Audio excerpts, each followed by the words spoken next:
This is Laura Belanger with the National Weather Service in Peachtree City. Thank you for joining us for our weekly weather briefing. Before rainy weather is expected over the weekend, we'll actually have two very nice days. Today we're expected to have highs largely in the upper 60s and low 70s across the state, and tomorrow once again right around that 70, low 70 degree mark. Now, we do have some slight chances for some precipitation this afternoon, generally south of a line from Columbus to Dublin, just as some moisture exits the county warning area. Now, our risk for any kind of thunderstorms is relatively low, but it is still there, so we've gone with a slight chance of thunderstorms, but no severe storms are expected at this time. Now, as we move into the weekend, we do have a low pressure system that begins to approach the area generally Friday night into Saturday morning.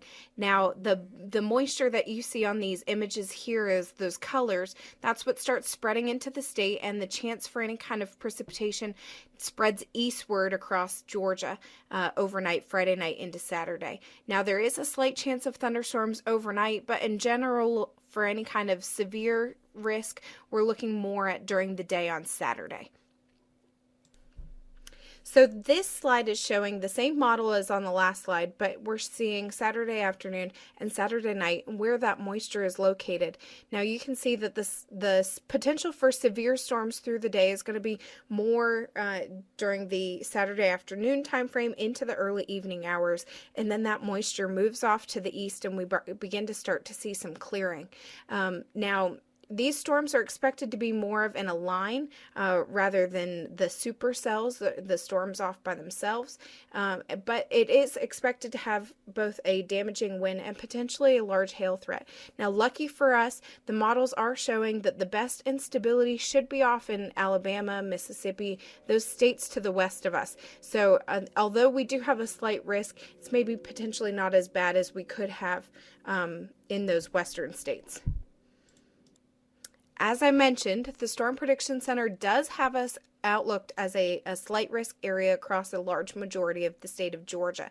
Now, as far as the time frame goes, western Georgia is going to be through the day on Saturday, while eastern Georgia has more of a potential to see that severe storm or two during the afternoon or through the evening hours. Now, timing and intensity may change as we get closer to the event, and models adjust as we get closer.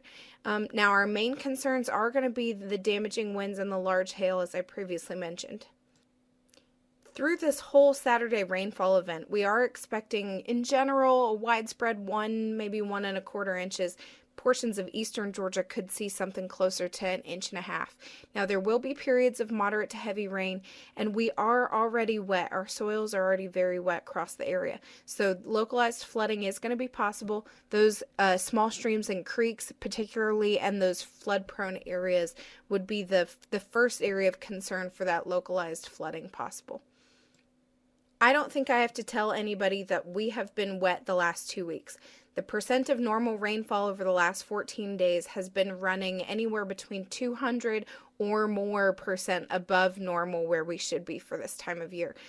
So you can see any of those blues, purple colors across the state, that's where we're particularly wet. Now, anyone interested in viewing a graphic like this online, you can go to that link right there at the bottom. Now, the USGS also offers a map where you can see current stream flow conditions across the state of Georgia at those river gauge locations. Now, you can see that any of those green, the teal, or those blue colors, those are going to be areas that are running generally normal to much above normal conditions in those basins. So because we already have these conditions occurring now, even though we've had a few dry days, that means that potentially we could see some more flooding potential as we go into these more rainy periods over the next week. Now, the clearing conditions we're expecting on Sunday are expected also to last through the day on Monday. Now, our next system that does approach the area is Tuesday morning, and that continues to spread good, ample Gulf moisture across the state through Wednesday morning. So these rain chances are going to be returning early on Tuesday, and the best rain chances right now look to be across far north Georgia, where that moisture really sets up across the area through Wednesday. Now, there is some model uncertainty with the timing and intensity of this, and overall how the models themselves are evolving this system. So we will continue to keep our eye on this and monitor it as we get closer into next week. As with the Saturday event, we are also expecting the Tuesday and Wednesday rainfall amounts to be in that 1 to 1.25 inch range. Now, they're also expecting periods of moderate to heavy rainfall with this event, and that localized flooding is still possible, particularly now that we're going to be wet over the weekend. And so we're looking again for those flood-prone areas and those small creeks and streams to be the responders with this particular event. Now, with ample moisture and good cloud cover across the state, we are expecting our temperatures to be a few degrees cooler, which gets us back closer to those seasonal normal temperatures. Now, on Tuesday, we are expecting highs to be in the upper 60s and low 70s, and maybe a degree or two cooler on Wednesday across the area. So in summary, today and Friday we're expecting generally dry conditions, only the slight chance of storms for that southern portion of the area.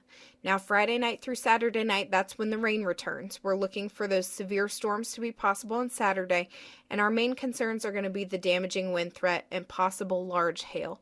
Now there is that localized flooding possibility as well, and so we will continue to monitor the rainfall amounts as this event unfolds. Now, Tuesday and Wednesday, after a period of clearing early next week, that's going to be when the next system moves in. Our severe storm potential right now is not that high, so we are not expecting those severe storms at this time, but that could change. We are also seeing a return to those more seasonal temperatures in the upper 60s and 70s, but it's important right now to stay tuned to updates and closely monitor the forecast, as this event is still several days out and the models themselves could change as we get closer. Thank you so much for joining me today. We look forward to having you with us next week.